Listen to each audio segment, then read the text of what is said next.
Ce soir, Charlotte a des invités et contrairement à d'habitude, elle est sûre de pouvoir leur servir un bon café.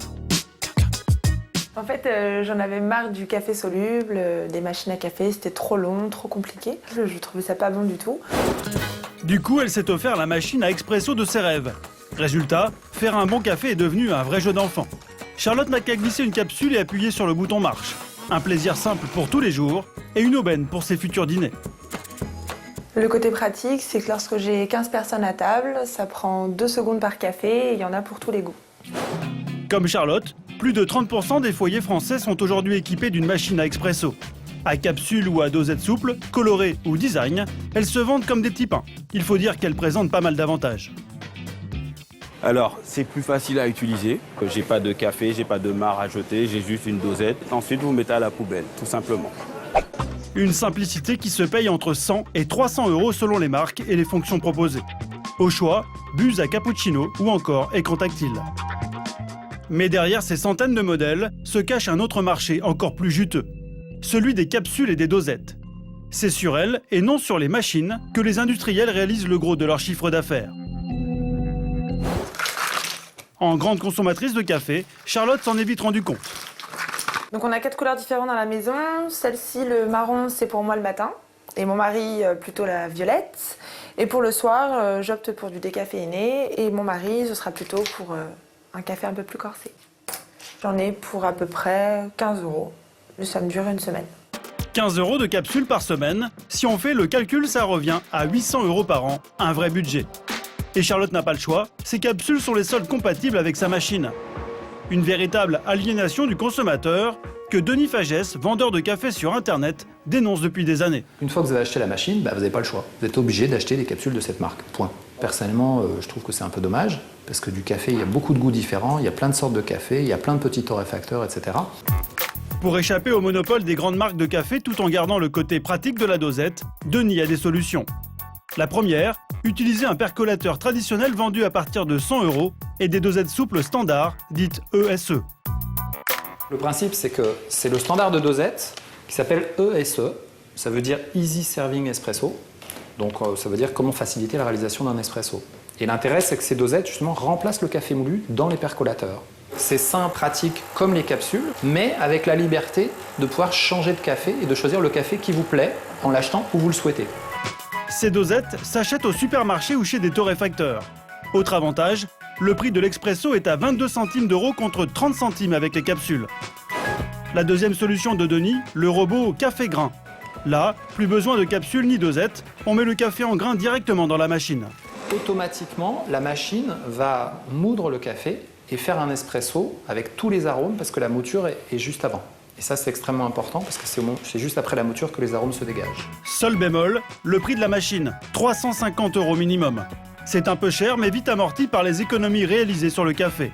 Car sans capsule ni dosette, le prix de l'expresso chute considérablement. Un paquet qui coûte 5 €. Ça veut dire que là, à la tasse, vous êtes en dessous de 10 centimes. D'accord ? Vous êtes à 8 centimes à peu près.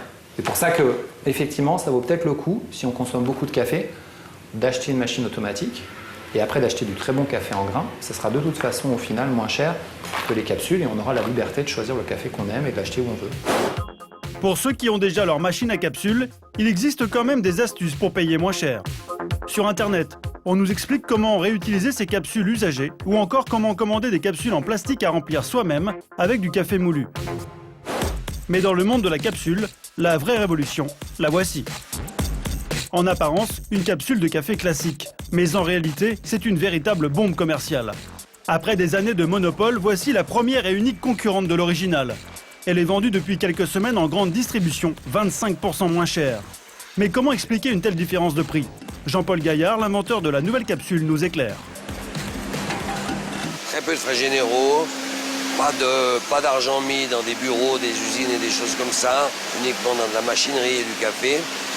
Et nos partenaires distributeurs travaillent avec une marge normale, sans plus, ce qui fait qu'on peut à la fois acheter du café plus cher, tout en le vendant moins cher pour le consommateur, 25%. Pour comprendre comment Jean-Paul Gaillard réussit un tel tour de force, nous avons contacté les responsables de la fameuse marque concurrente. Malheureusement, ils n'ont pas souhaité s'exprimer. Ce qui est sûr, c'est que l'usine de Jean-Paul Gaillard tourne à plein régime. La guerre des capsules a bel et bien commencé. Mais avant de livrer bataille, nous avons voulu savoir si ces capsules tellement convoitées permettaient vraiment d'obtenir du bon café. Nous sommes à Paris, dans un établissement unique en France. Ici, on voue un véritable culte au Dieu Café. On ne sert que des grands crus venus du monde entier et à tous les prix.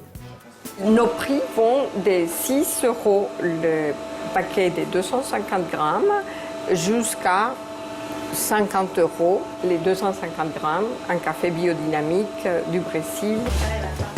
Gloria, la patronne du lieu, est une véritable experte. Pour nous, elle a accepté de se plier à un petit test.